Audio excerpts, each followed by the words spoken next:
ദൈവനാമം മഹത്വപ്പെടട്ടെ.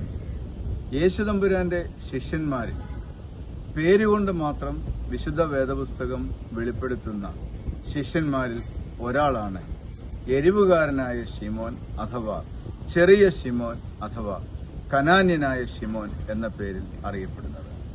എന്തുകൊണ്ടാണ് എരിവുകാരൻ എന്ന് അറിയപ്പെടുക ഈ ശിമോൻ? നമുക്കറിയാം, യേശുതമ്പുരാന്റെ ശിഷ്യ സമൂഹത്തിൽ ശിമോൻ അഥവാ പത്രോസ് എന്ന മറ്റൊരു ശിഷ്യനുണ്ട്. അതുകൊണ്ട് തന്നെ ഇദ്ദേഹത്തെ വ്യത്യസ്തനാക്കുവാൻ വേണ്ടി ഉപയോഗിക്കുന്ന പ്രയോഗമാണ് എരിവുകാരൻ എന്നത്. ആരാണ് എരിവുകാർ?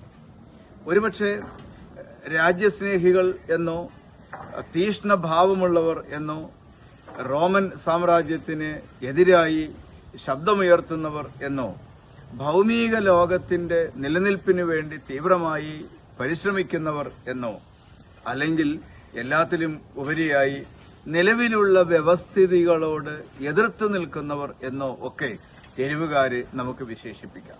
എന്തുകൊണ്ടാണ് ഇത്തരത്തിലുള്ള എരിവുകാരിൽ നിന്ന്, തീഷ്ണഭാവമുള്ളവരിൽ നിന്ന് യേശുതമ്പുരാൻ ഒരു ശിഷ്യനെ തെരഞ്ഞെടുക്കുന്നത്? വളരെ വിമർശനാത്മകമായി ആലോചിക്കുമ്പോൾ എനിക്ക് തോന്നുന്നത്, എല്ലാ മനുഷ്യനിലും നന്മ കാണുവാനും എല്ലാ മനുഷ്യനിലെയും ഏറ്റവും നല്ലതിനെ ദൈവം ഉപയോഗിക്കുവാനുള്ള പദ്ധതിയായിട്ടാണ് ഈ എരിവുകാരനായ ശിമോനെ ശിഷ്യ സമൂഹത്തിലേക്ക് വിളിക്കുന്നതിലൂടെ നമ്മൾ കാണേണ്ടുന്നത്. അഥവാ വിശുദ്ധ വേദപുസ്തകത്തിൽ തന്നെ വിസ്മയകരമായ ഒരു രൂപാന്തരമാണ് ഈ ശിഷ്യനെ യേശുതമ്പുരാൻ വിളിക്കുന്നതിലൂടെ നമുക്ക് കാണാൻ ആവുന്നത്. 3 ചിന്തകൾ ഈ ശിഷ്യനിൽ നിന്ന് പഠിക്കണം എന്ന് ഞാൻ ആഗ്രഹിക്കുന്നു. ഒന്നാമതായി, എരിവുകാരൻ എന്ന പേരിൽ അറിയപ്പെട്ട ശിഷ്യൻ ഇനി മുതൽ ജ്വലിക്കുന്നവൻ ആവുകയാണ്. ഇതുവരെ തീവ്രമായ ഭാവങ്ങളോടെ നിന്ന് ലോക സമൂഹത്തിൽ പ്രവർത്തിച്ചിട്ടുള്ളവൻ ഇനി മുതൽ സ്വയം ജ്വലിക്കുന്നവനായി മനുഷ്യ സമൂഹത്തെ വീണ്ടെടുക്കുന്ന നാഥനോടൊപ്പം ചേരുകയാണ്. നിലവിൽ തീവ്രഭാവങ്ങൾ ഉള്ളവൻ ഭക്തിയുടെ തീഷ്ണഭാവത്തിലേക്ക് രൂപാന്തരപ്പെടുന്നതാണ് ഇതിൽ കാണുന്നത്. രണ്ടാമതായി, ലൗകിക യുക്തിയുടെ പേരിലാണ് എരിവുകാരനായ ശിമോൻ ലോകത്തോടൊപ്പം നിന്നത്, ലോകത്തിന്റെ രാജ്യത്തിന്റെ നിലനിൽപ്പിനു വേണ്ടി നിന്നത്. അതൊരു ലൗകിക യുക്തിയുടെ ഭാവമായിരുന്നു.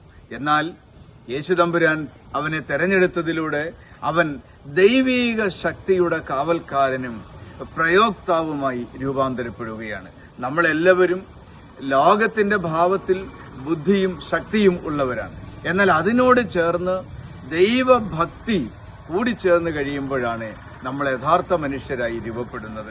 യേശുതമ്പുരാൻ ഈ ശീമോന് നൽകുന്ന പാഠവും ശീമോൻ നമുക്ക് നൽകുന്ന പാഠവും അതുതന്നെയാണ്.